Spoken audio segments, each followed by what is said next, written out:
Hello students, this is your teacher here. Welcome to another video lecture. So far we have discussed the two main steps in an accounting cycle or an accounting process, that is journal entry and ledger entry. We know that there are five important steps in an accounting cycle: business transactions, journal entry, ledger entry, trial balance and final accounting. We have seen two steps out of these five steps. Now we are going to study the fourth step in an accounting cycle, that is trial balance. We have already discussed some of the theoretical aspects of trial balance in the very first video lecture itself.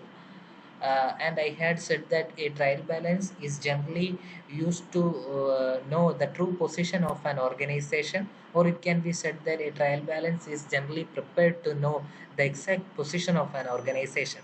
That is, where an organization is standing now can be identified by preparing a trial balance.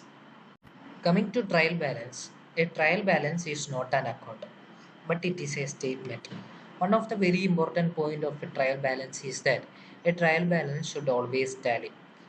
What is meant by this point is that, coming to the format of a trial balance, we can see a debit amount side and the credit amount side. The sum of the debit amount side and the sum that we have obtained from the credit amount side should always be equal. This is said by the third point, that a trial balance should always be tallied, or it should always be equal. That is, the sum of the debit amount side and the sum of the credit amount side should always be tallied, or should always be equal. Consider that if there exists certain difference between the credit amount side sum and the debit amount side sum, the difference is generally transferred to a suspense account.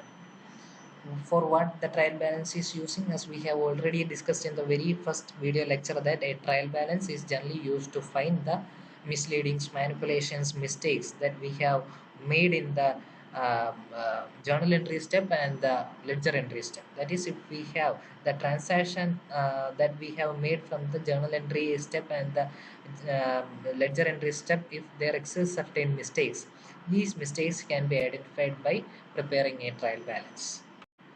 We have already seen that a trial balance consists of a debit amount side and a credit amount side. What should a debit amount side consist? A debit amount side should consist of the expenses, losses, and the assets. And the credit amount side should consist of the incomes, gains, and the liabilities. Once more, the debit amount side should consist of the expenses, losses, assets, and the credit amount side should consist of the incomes, gains, and liabilities made from the transactions. This box is very important for trial balance. You should study any one of these. Either you study the debit side or credit side. Then if you study any one of these, the another is opposite to the one you have studied. Consider if you have studied debit side, expenses, then the credit side automatically it is incomes. If the debit side is losses, then the other is gains, assets, then the other is liabilities. Next, we are going to study some of the very important terms that you may be not familiar with but usually encountered in the questions. As we have already discussed that a trial balance consists of a debit amount side and a credit amount side. A debit amount side consists of the losses, expenses, and the assets, and a credit amount side consists of the incomes, gains, and liabilities. Coming to the debit amount side, the first term that usually encountered is bad debts. What is meant by bad debts is that if the purchaser is not giving the money for the items we have sold, then it can be called as bad debt. Consider that we have sold someone something, and the purchaser that bought the thing that we have sold is not giving money, then it can be called as bad debts. In simple words, bad debts is actually losses, and of course losses we are having it on the debit amount side. Next is a term called debtor, which means that we are selling goods to someone to whom we are selling. He can be called as a debtor. For example, you have sold some goods to your friend on credit basis. That is, your friend assures you that he or she will pay the amount on future. Of course, it is an asset, and we have learned that asset will fall onto the debit side. Another term we can see on credit side is creditors, which means that we purchase the goods on credit basis from someone. We can call as a creditors. Creditors usually fall onto the credit side.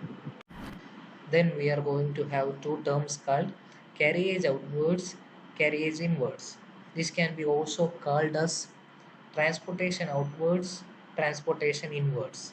Both are actually transportation cost. One is associated with the cost of the item sold. That is, carriage outwards is associated with the cost of the item sold, and carriage inwards is associated with the cost of the items purchased. As I have already said that these are transportation cost, that is an expense, and we have studied that expenses falls onto the debit amount side.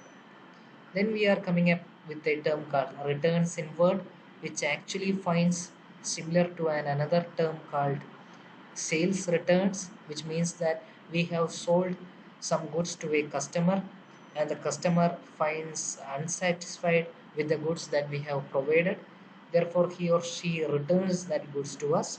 Then we can call it as sales returns or returns inward. These are actually loss to any organization, therefore it falls onto the debit amount side.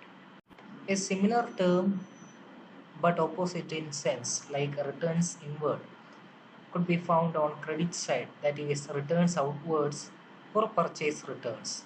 As the name suggests, it actually means that we have purchased certain goods and we found that it is unsatisfactory or faulty and we are returning back it to the supplier. That is called purchase returns or returns outward. It actually fall onto the credit side. Next is a very important term called bank overdraft. For example, in my account, consider that there exists a amount of 20,000, but I am withdrawing an amount of rupees 25,000 from the bank. The remaining 5,000 that I have withdrawn extra than from my balance is treated as overdraft, and it may be called as bank overdraft. Surely it is a loan, it is a liability, and therefore it falls onto the credit side. Creditors discussed. Dividend received means income. Returns outwards, purchase returns are discussed. Sales, as we all know that it brings out income to any organization.